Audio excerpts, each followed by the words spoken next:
अस्सलामु अलैकुम वरहमतुल्लाहि वबरकातुहू। मैं हूं डॉक्टर अमजद अली और आज हम बात कर रहे हैं हामला के ख़यालात का जनैन पर असर, यानी माँ के ख़यालात का बच्चे के ऊपर क्या असर होता है।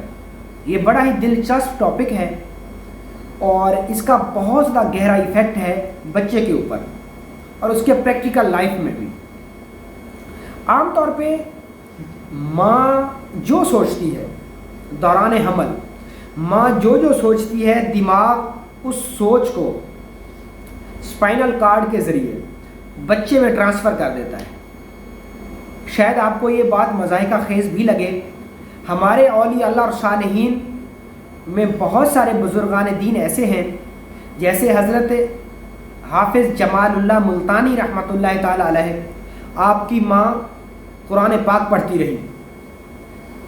जब आप माँ के पेट में थे तो आपकी वालिदा माजिदा कुरान पढ़ती रही और उसका रिज़ल्ट ये हुआ कि जब हज़रत हाफिज़ जमालुल्लाह मुल्तानी रहमतुल्लाह ताला अलैह इस दुनिया में पैदा हुए, तो जब आप बोलने के काबिल हुए, तो जब आप हाफिज़ साहब के पास लाए गए या मदरसे में दाखिल हुए, तो आपने लगभग काफ़ी सारा कुरान का हिस्सा ज़बानी सुना दिया। क्यों? क्योंकि जो माँ थी वो कुरान पाक की तिलावत करती रही, उनकी वालिदा माजिदा, और उसका असर इतना हुआ कि पेट में पलने वाले उस बच्चे ने कुरान हिफ़्ज़ कर लिया। तो ये एक वाज़ेह सबूत है आपको। इसके अलावा और भी बहुत सारी मिसालें हैं कि एक बहुत ज़्यादा खूबसूरत औरत थी और उसका शौहर भी बहुत ज़्यादा खूबसूरत था, तो उनसे जो बच्चा पैदा हुआ वो बहुत ही ज़्यादा ब्लैक था और काला स्याह फाम था। तो बाप को शक हुआ माँ के करैक्टर के ऊपर, माँ के किरदार के ऊपर, कि मैं भी खूबसूरत हूँ, मेरी अहलिया भी खूबसूरत है, तो ये बच्चा कैसे स्याह फाम पैदा हो गया? बच्चे को ये तो बहुत ज़्यादा काला है, ये कैसे काला पैदा हो गया? तो उन्होंने जी अपने बच्चे का उसने डीएनए टेस्ट करवाया, तो डीएनए टेस्ट में रिपोर्ट में ये आया कि वो बच्चा उसी का ही है। अब यहाँ पे सवाल पैदा होता है कि वो बच्चा इतना फिर काला क्यों पैदा हुआ? दरअसल उसकी वजह ये थी कि हामला जो औरत, जब औरत हामला थी तो वो हर वक्त बेड के ऊपर बैठी रहती या लेटी रहती, और उसकी बिल्कुल तस्वीर में बिल्कुल सामने, उसके बिल्कुल सामने एक स्याह फाम बच्चे की फ़ोटो लगी हुई थी। एक बिल्कुल निहायत अफ्रीकन नस्ल के बच्चे की, काले स्याह बच्चे की तस्वीर लगी हुई थी, और माँ हर वक्त उस स्याह फाम बच्चे को देखती रहती। जब भी बेड पर आकर लेटती तो सामने उसकी जिस पर तस्वीर पर नज़र पड़ती वो एक स्याह फाम बच्चे की थी। तो उससे दिमाग उस स्याह फाम बच्चे की तस्वीर को बना के स्पाइनल कार्ड के ज़रिए माँ के उस जनैन को भेजता, जिससे एज ए रिज़ल्ट क्या हुआ कि बच्चा इंतहाई काला पैदा हुआ। अब आप इस बात से वाज़ेह तौर पे अंदाज़ा लगा सकते हैं कि माँ के ख़यालात का पैदा होने वाले बच्चे पर कितना असर होता है। तो वालिदा को चाहिए कि वो जब तक हामला रहे, अगर वो मुसलमान है तो कुरान पाक की तिलावत करती रहे और कोशिश करे कि अपने अंदर नेगेटिव थॉट को ना पैदा होने दे, अपने अंदर वसवसे को ना पैदा होने दे, अपने अंदर बुरी चीज़ों को ना पैदा होने दे। वो जितना खुद को पॉजिटिव रखेगी, वो खुद को जितना पॉजिटिव सोचेगी, जितनी उसकी थिंकिंग पॉजिटिव होगी, तो यकीन करें ऐसे बच्चे आगे बढ़ के पैदा होने के बाद या तो वो हाफिज़ जमालुल्लाह मुल्तानी बनते हैं, या फिर मोहम्मद अली जिन्नाह बनते हैं, या फिर अल्लामा मोहम्मद इकबाल बनते हैं। और माँ की थिंकिंग का बहुत ज़्यादा असर है। माँ जो भी सोचेगी, दिमाग स्पाइनल कार्ड के ज़रिए वो बच्चे को पैगाम मुंतकिल कर देगा। तो कोशिश करनी चाहिए हामला ख़वातीन को, शायद उनको लगे कि मैं एक मज़ाहिका खेज़ बात कर रहा हूँ, लेकिन मुसलमानों में ऐसे वाक़यात हुए हैं। अक्सर कहते नहीं कि यार उसकी माँ ऐसी थी तो उसका बच्चा भी ऐसे होगा, उसका बाप ऐसे था तो ये कैसे अच्छा हो सकता है? क्यों ये बात क्यों कहते हैं? क्योंकि जो बच्चा होता है वो माँ की खसूसियात को भी अपने अंदर लेके आता है और बाप से भी खसूसियात लेके आता है, क्योंकि स्पाइनल कार्ड डीएनए को रिपोर्ट करता रहता है, उसके जेनेटिक को पैगाम भेजता रहता है।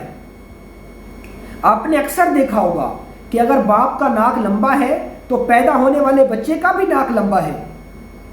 इवन अगर बाप बातूनी है तो बच्चा भी अक्सर बातूनी देखा गया है। تو یہ کیسے ہے؟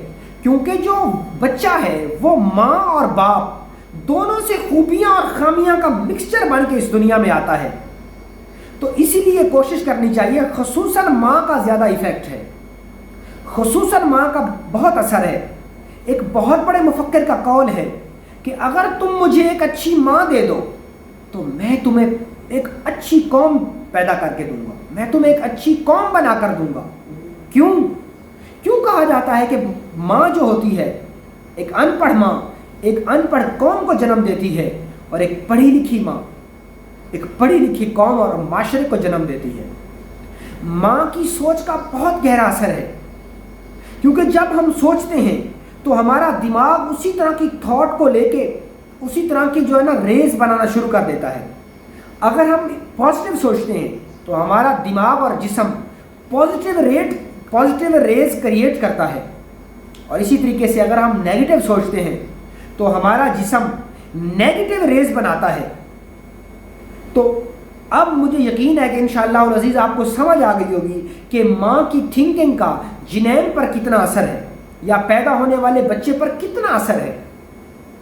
تو ماں کو کوشش کرنی چاہیے کہ وہ فضول قسم کی واہیات قسم کی فلمیں نہ دیکھے، واہیات قسم کے ڈرامے نہ دیکھے، لڑائی جھگڑے والے ڈرامے نہ دیکھے، فساد والے خون ریزی والی جنگیں کی والی مووی نہ دیکھے، گندے ناول نہ پڑھے، ہسٹریکل بکس پڑھے، قرآن پاک کو پڑھے، اچھی تصویریں دیکھے، گرتی آبشاروں کی تصویریں دیکھے، خوبصورت بچوں کی تصویروں کو دیکھے.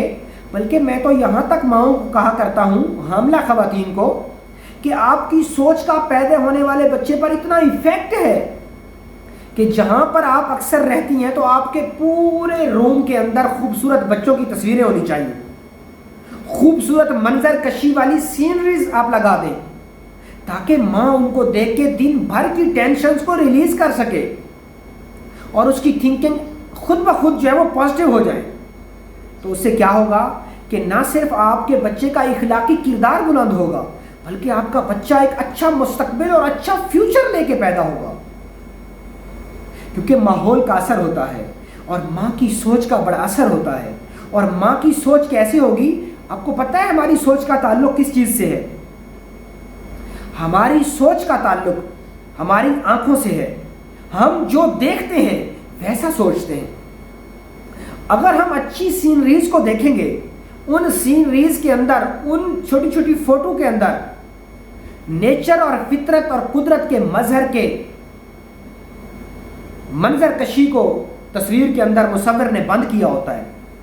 اگر ماں ان چیزوں کو دیکھے گی، جب ظاہری بات ہے آپ کسی اچھی چیز کو دیکھیں گے تو آپ اسی کے متعلق سوچیں گے. تو جب آپ اچھی چیز کو دیکھیں گے تو آپ اچھا سوچیں گے، اور جب آپ اچھا سوچیں گے تو اسپائنل کارڈ آپ کے جینیٹنگ کو، بچے کے جینیٹنگ کو ایک کوڈ بھیجے گا. کس کا؟ پازیٹیو کا.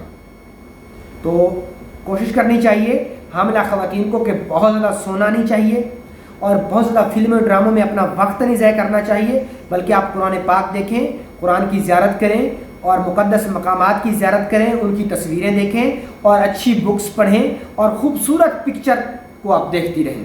تو اس سے کیا ہوگا؟ اور خوشبو سونگھیں تو اس سے خود بخود آپ کے اندر پازیٹیوٹی پیدا ہوگی. اور روزانہ جو ہے نا آپ پیدل واک کریں، صبح صبح لمبی اور گہری لمبی سانسیں ناک کے ذریعے لیں، تو انشاءاللہ العزیز آپ کے بچوں کا مستقبل بھی محفوظ ہوگا. آپ بھی خوش الہانی سے اپنے اندر ہونے والی اس عمل کے بعد کی چینج کو محسوس کر سکیں گی اور برداشت کر سکیں گی.